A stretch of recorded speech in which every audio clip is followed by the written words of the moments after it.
What's up, guys? It's me, the last Rebel Taxi fan in all of existence.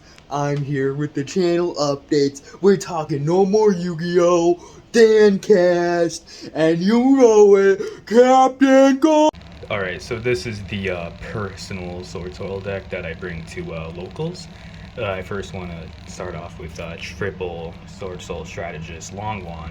He's a really good extender, really good player. He can even start turns by, if you open him in just any Sword Soul body, especially Moi, you get to go into the Sinister Sovereign. Then with Moi, go into any level 8 worm you want to go into. Get a card off Moi. If you go into the level 8 Sword Soul guy, you get to add another card. It just went +2 off of your Sword Soul Strategist Longwan just by going into the Sinister Sovereign line. I even think Sinister Sovereign is the best level 10 synchro for this deck, especially since Baron is banned.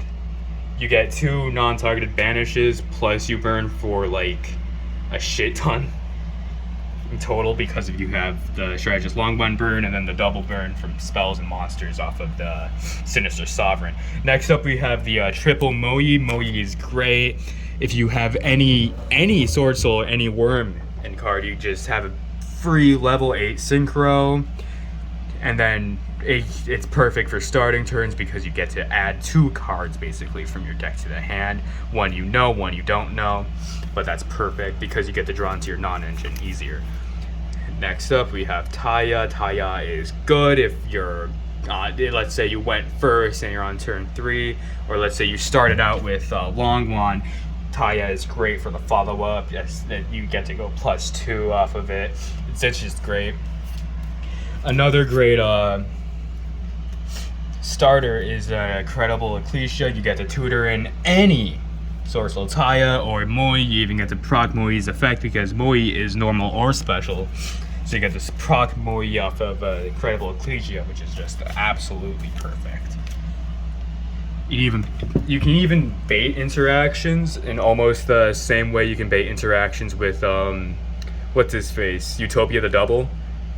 Like, let's say you have a stupid opponent and he targets this card with something, or Battle Phase Mirror Force. You get to tribute this, go into a guy. Adhara, this is the 10E part of the deck. I like the 10Es as the engine of choice because you just get to recoup so much advantage. I find in Yu-Gi-Oh! What you want the most is cards in hand by the end of the turn, because that means on your turn 3 you can almost efficiently win the game when you go first. And of course, Adhara gets you a guy, Ashuna gets you a guy. Vishuna's removal. Alright. Non-engine, we got the Veilers. I like Veilers. Veilers are in Imperms' format are my favorite types of removal because they get to target negate the fucking, who are they? The stupid pyro guys. Snake Eyes. You get to target negate the Snake Eyes, both their initial effect and their send effect. So you basically get 1 for 2. I like that.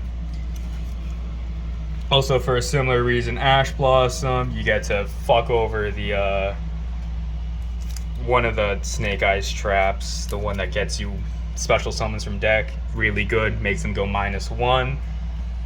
Ghost Spell, I'm not too convinced on Ghost Spell. Ghost Spell might be replaced by anything else, really. I'm even in cahoots with Droll and Lockbird. Of course, Sword Soul Emergence, Sacred Summit, Reborn.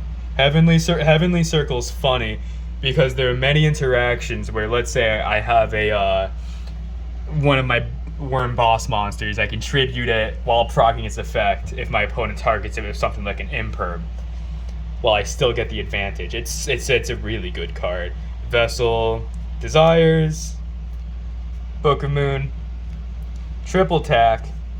Called by, some people don't run Called by anymore. I still run Called by. I like Called by a lot. And 9 pillars. This will you'll see. And then, of course, the Blackout. Blackout's really handy. You could banish it off of the level 8 guy. You could banish this, get another token if you need it.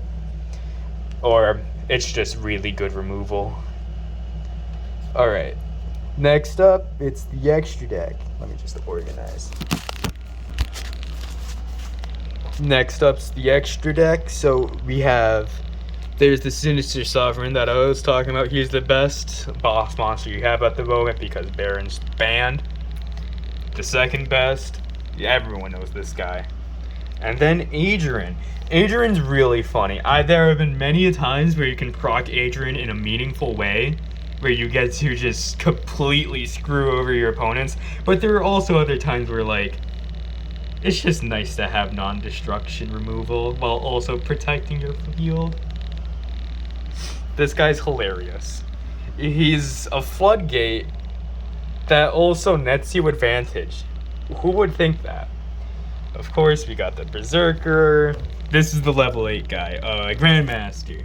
He's just good. He adds you any card. We got Dragite because Moe's a water.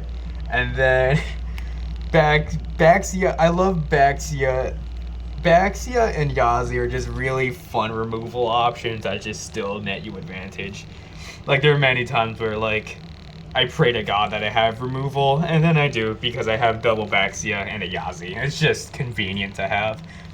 And then Dinglong. Dinglong is interesting because there are many times this format exactly where I want Spell Trap removal that Ash Blossom cannot answer.